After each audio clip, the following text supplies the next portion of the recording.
श्री शिवाय नमस्तुभ्यम दोस्तों। 27 फरवरी फाल्गुन मास की अमावस्या तिथि है। फाल्गुन अमावस्या की पौराणिक कथा के अनुसार एक गरीब ब्राह्मण परिवार था जिसमें उनके पति पत्नी और उनकी एक पुत्री रहा करती थी।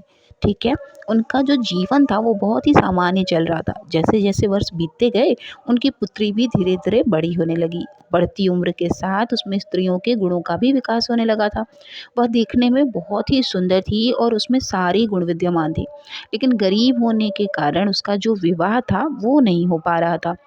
एक दिन उस ब्राह्मण के घर एक साधु महाराज पधारे। ब्राह्मण पुत्री की सेवा से साधु महाराज का मन बहुत प्रसन्न हुआ और उन्होंने कन्या को लंबी उम्र का आशीर्वाद तो दिया, साथ ही यह भी बताया कि उसकी हथेली में विधवा योग है।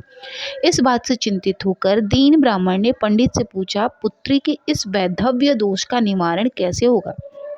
साधु महाराज ने कुछ देर विचार करने के बाद अपनी अंतर्दृष्टि से ध्यान करके बताया कि कुछ दूरी पर एक गांव में सोना नाम की धोबिन जाति की एक महिला अपने बेटे और बहू के साथ रहती है, जो बहुत ही आचार विचार और संस्कार संपन्न तथा पति परायण है। यदि वह कन्या तुम्हारी जो है वो उसकी सेवा जाकर करने लगेगी और वह महिला इसकी जो सेवा करेगी, उससे प्रसन्न होकर इसकी शादी में अपनी मांग का सिंदूर लगा देगी, उसके बाद इस कन्या का विवाह हो जाएगा और इसके कन्या का वैधव्य योग मिट सकता है। साधु ने यह भी बताया कि वह महिला कहीं आती जाती नहीं है। यह बात सुनकर ब्राह्मण ने अपनी बेटी से धोबिन की सेवा करने की बात कही।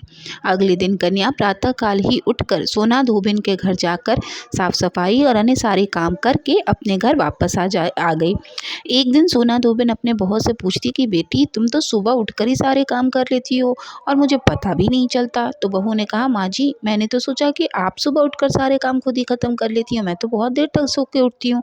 इस पर दोनों सास बहू निगरानी करने लगती हैं कि ऐसा कौन है जो सुबह आकर सारे काम को करके चला जाता है। कई दिनों के बाद धोबिन ने देखा कि एक कन्या जो है अंधेरे में घर में आती है और सारे काम करके चली जाती है। जब वो एक दिन उन्होंने उसको पकड़ा, जब वो जाने लगी तो सोना धोबिन उसके पैरों पर गिर पड़ी। उससे पूछने लगी कि आप कौन हैं और इस तरह छुपकर मेरे घर की चाकरी क्यों कर रही हैं।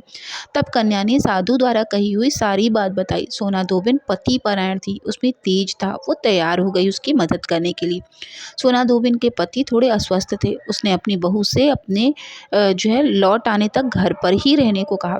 सोना धोबिन ने जैसे ही अपने मांग का सिंदूर उस कन्या की मांग में लगाया, उसका पति जो धोबिन थी, उसका पति जो है वो मर गया। उसे इस बात का पता चल गया था। वह घर से निराजल ही चली थी, मतलब कि उसने कुछ भी पानी वानी नहीं पिया था। यह सोचकर के रास्ते में कहीं पीपल का पेड़ मिलेगा तो उसे भंवरी देखकर उसकी परिक्रमा करके ही जल ग्रहण करेगी, क्योंकि उस दिन अमावस्या थी।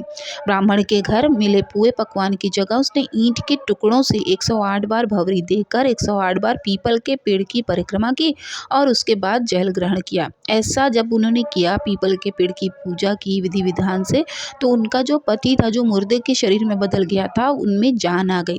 धोबन का पति वापस जीवित हो गया। इसलिए माना जाता है कि इस दिन व्रत आदि करने से पुण्य फल की प्राप्ति होती है और जो व्यक्ति अमावस्या के दिन 108 वस्तुओं की भंवरी देखकर यानी कि परिक्रमा कर कर सोना धोबिन और गौरी गणेश का पूजन करता है, उसे अखंड सौभाग्य मिलता है।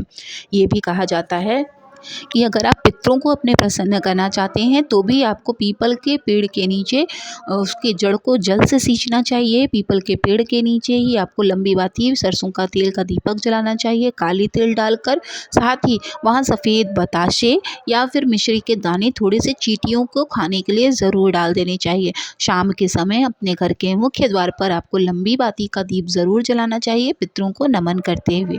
ऐसा करने से आप अपने पितरों के मार्ग को प्रशस्त करते हैं और उन्हें आप प्रसन्न होने का पूरा मौका देते हैं कि वो जहाँ भी रहें सुखी रहें और आपके ऊपर अपना आशीर्वाद हमेशा बनाए रखें। तो इन दो तरीकों से आप सिर्फ पितरों की सेवा कर सकते हैं और उन्हें प्रसन्न कर सकते हैं, ताकि आपके घर में हमेशा सुखमय शांति वाला माहौल जो है वो बना रहे। साथ ही साथ कहा जाता है कि अगर पितृदोष से आप परेशान हैं तो महादेव को आप ज़रूर उनकी सेवा करें, 1 लोटा जल ज़रूर चढ़ाएं। शाम के समय जाकर मंदिर के चौखट पर भी एक दीपदान ज़रूर करें। आई होप कि आप सभी के लिए ये वीडियो बहुत यूज़फुल रही होगी। वीडियो अगर आपको अच्छी लगी हो तो प्लीज़ चैनल को ज़रूर सब्सक्राइब कर लीजिएगा। मिलेंगे नेक्स्ट वीडियो में, तब तक के लिए ओम नमः शिवाय, जय माता दी।